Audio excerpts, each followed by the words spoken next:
How y'all doing? This is Mongo Slade, and today we're going to talk about nostalgia or art appreciating in value. So this stems from the Jim Cornette experience where he talked about Dolph Ziggler, and he talked about how young Dolph Ziggler was like, like a young Kurt Hennig, how he took bumps and all these sort of things, and he's a bumping machine. And in the comment section, I said that, Ziggler does come from the Henning HBK school of bumping, and that's why he's in the the Henning position. And then somebody in the comment section, quite, I'm not saying that this was a bad thing. He says, well, that people are going to look, people see that Kurt Hennig is a legend, you know, and that he was from when the mid card mattered. But people are going to look at Dolph Ziggler as an also ran, like like his contributions doesn't matter. So then I responded that if you go back to 1997, nobody cared about Kurt Hennig at all. Because everybody knew, well, a lot of people who were smart, especially, knew that he was injured in like 1991 or 1992. And so he wasn't the same performer that he could be in 1997 and 1996. But he was still wrestling at a top level. He was still wrestling, top guys and stuff like that. Still had pretty good matches. But he wasn't the Kurt Hennig he had been in the 80s or in the early 90s. And then if you would talk to like some some wrestling fans, they probably wouldn't have rated Kurt Hennig at all. He'd have been like a boring work rate guy. He wasn't Goldberg. He wasn't Hogan. He wasn't Savage.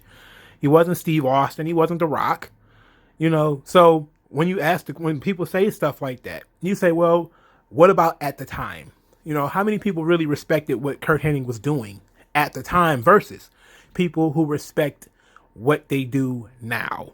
Like 20 years after the fact, Kurt Hennig is passed on, but there's a lot of people who have, when you say the name Kurt Hennig, they have their favorite match. The some people love the Hennig Michaels match from, what was it, SummerSlam '93. Some people of course love the matches with Brett. Some people liked his WCW stuff when he was he turned on the Four Horsemen. Like there's some people really love his AWA stuff. I'm really a big fan of that. His matches with Bockwinkel and Jerry Lawler. He has some really good stuff. You know, but those things appreciated in value over time. They may not have been appreciated. They might not have been appreciated at the time. Like he wasn't a draw, right? So he wasn't a person people were really attached to at that time.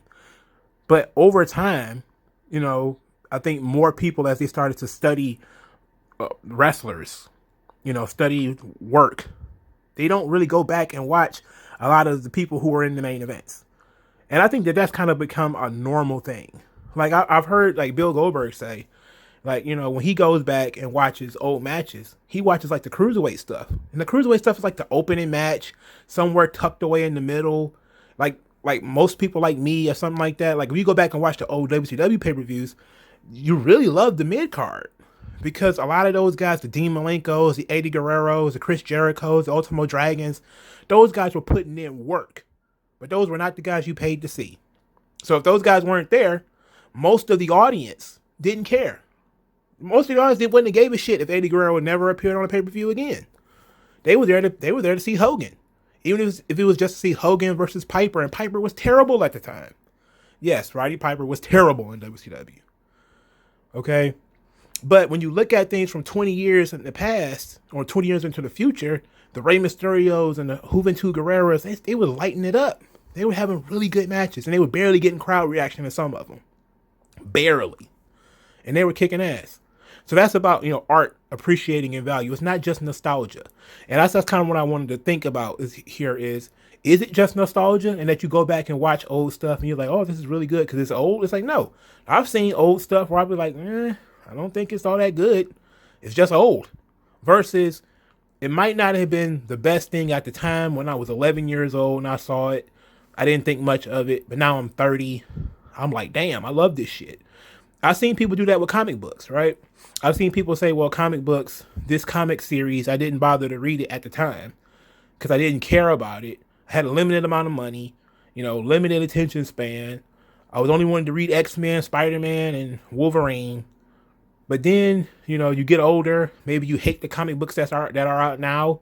So you go and you like, oh, I started reading Grunwald's Captain America. This stuff is fantastic. You know, you go and you read something, you know, the Iron Man. Who wrote that Iron Man? Not Bob. Bob Layton was the artist. Who was the writer? Ooh, right off the top of my head. Never mind. But you wanted to read like old Iron Man comics or something like that. And you're like, this stuff is fantastic. I didn't read it when I was a kid, but now that I'm an adult, I have more of it appreciated in value to me. You know, because you could compare it to the stuff that's going on now. This is the sort of thing that I was talking about before when it comes to like when people hate whatever WWE is doing right now. And then in 3 years and 4 years, they're like, man, that stuff was really good. You know? And I was talking about this in the context of Dolph Ziggler. Because I think that Dolph Ziggler is going to be one of those guys that they don't appreciate him now. People are really sick of Dolph. They say it every time he gets a push, they're like, oh, here we go again with the Dolph Ziggler stuff. But maybe in 10 years, people are going to look back at, you know, what Dolph has done, especially when he was the Intercontinental Champion, the U.S. Champion stuff, his stuff with CM Punk, which was like almost 10 years ago now. You know, the stuff with Edge, that stuff was really good.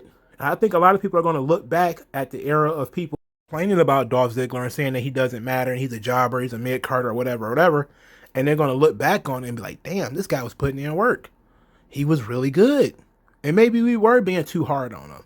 Maybe we were, you know, thinking too heavily about the John Cena match or the Roman Reigns segment or the whatever segment. And we overlooked all of the good stuff that they were doing. Because people did it for Kofi Kingston for years. People overlooked all his U.S. title runs and his Intercontinental Championship and all that type of stuff. They kind of ignored all that shit. You know, because these guys don't go away. So it's like they get to continue grinding it out, doing good stuff. But it's kind of like consistent. So it's not like, it's like, but it's in the mid card. Nobody cares. In 5 or 10 or 15 years, it's going to be a completely different game.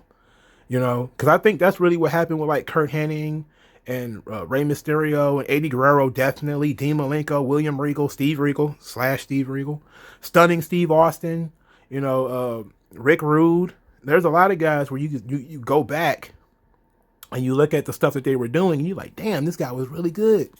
But at the time, you was kind of like, okay, you know, he was all right. Or, I wouldn't pay to see him, but he's a good wrestler. You know, as opposed to, I can't wait till the Ultimate Warrior just comes out here and wins in 30 seconds. You know, like that's not really the stuff that sometimes people go back and watch that stuff, you know, because it is attractive.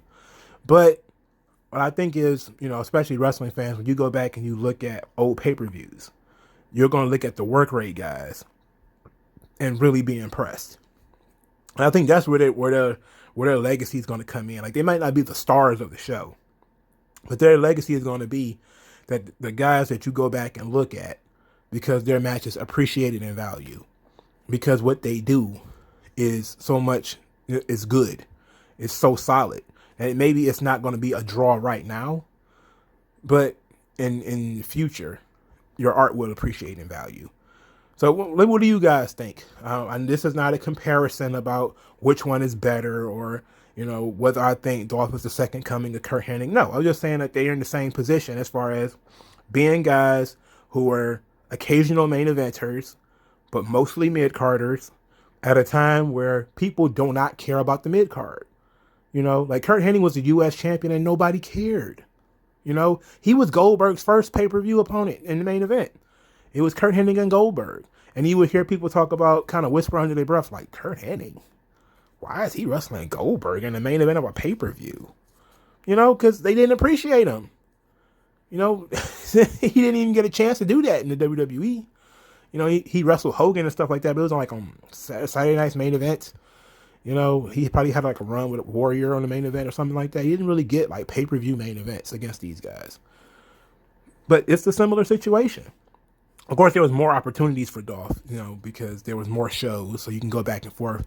You know, Warrior, I mean, you know, Perfect didn't really have that opportunity because there was only one show, one champion.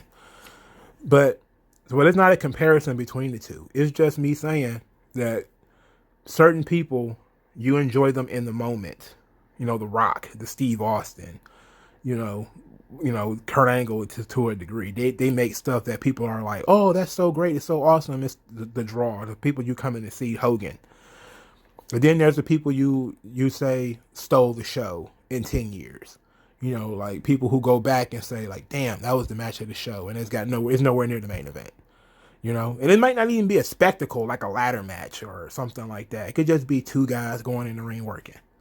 You know, but that's really all I'm thinking. Tell me what you guys think in the comment section below. Like this video, share this video, subscribe to this channel. Thank you guys for listening. Send me money. I appreciate that. And I'll talk to you guys later.